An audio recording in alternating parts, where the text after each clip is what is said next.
Welcome back to Kitchen Adventure. Ngayon gusto ko i-share sa inyo paano ako gumawa ng special siomai. So, ang mga kakailanganin natin ay finely chopped carrots, minced garlic, minced onion, finely chopped mushrooms, finely chopped shrimps, ang ating mga seasoning, ground pepper, oyster sauce, salt, and I made this paprika, and then we need also 2 eggs, sesame oil. Sesame oil po siya, guys, pero kung wala kayong sesame oil, pwede rin olive oil, pwede rin 1 teaspoon of cooking oil, and I am using ground chicken here. So, nilinis ko na mabuti yung aking ground chicken at saka din-drain ko siya. So, ayan na ang ating mga ingredients, guys, sa aking special siomai. Okay, let's start cooking my special siomai.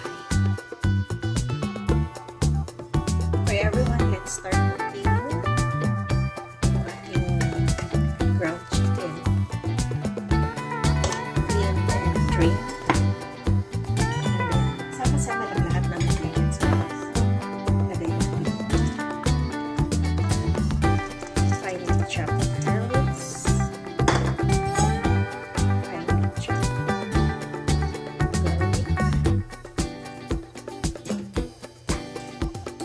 Onion.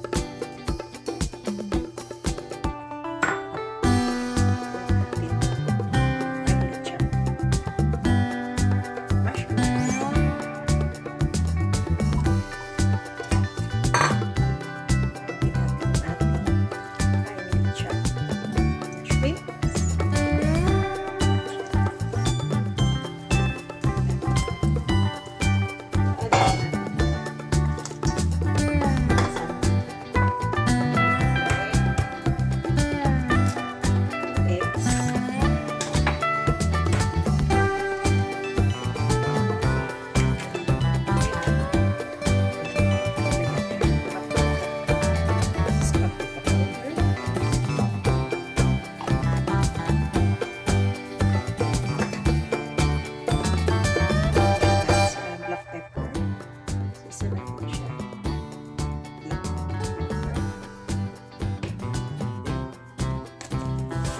Salt. Nalagyan natin ng salt. Then, add mga half teaspoon lang siya ng sesame oil. Kung walang sesame oil, olive oil. Kung walang olive oil, pwede cooking oil. So, ayun siya, guys. That's it. So, simple lang siya. Mix mo lang siya lahat. Tsaka nilalagyan ko siya ng seasoning para masarap lalo.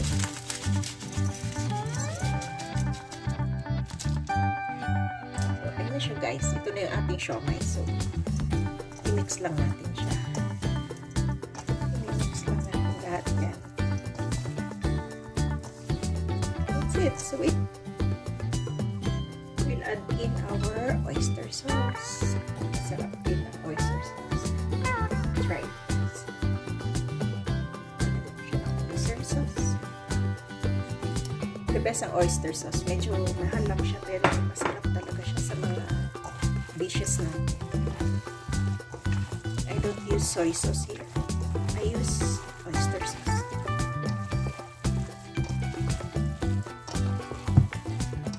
Dami nitong magagawa, guys.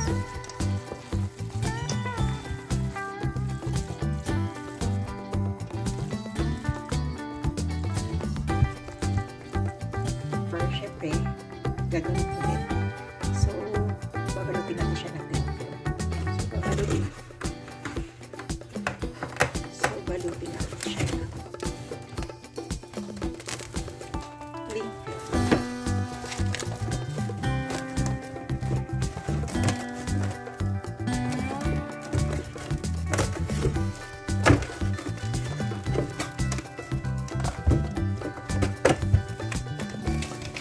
Habang gagawa. Tapos, makagawa ng homemade wanton wrapper. Very easy guys. 4 lang na ingredients. So, kailangan natin ng 2 cups of all-purpose flour, a pinch of salt, water, at saka egg. Yun lang ang ating wanton wrapper for siomai. So, ilagay ko siya lahat dyan. Just add egg.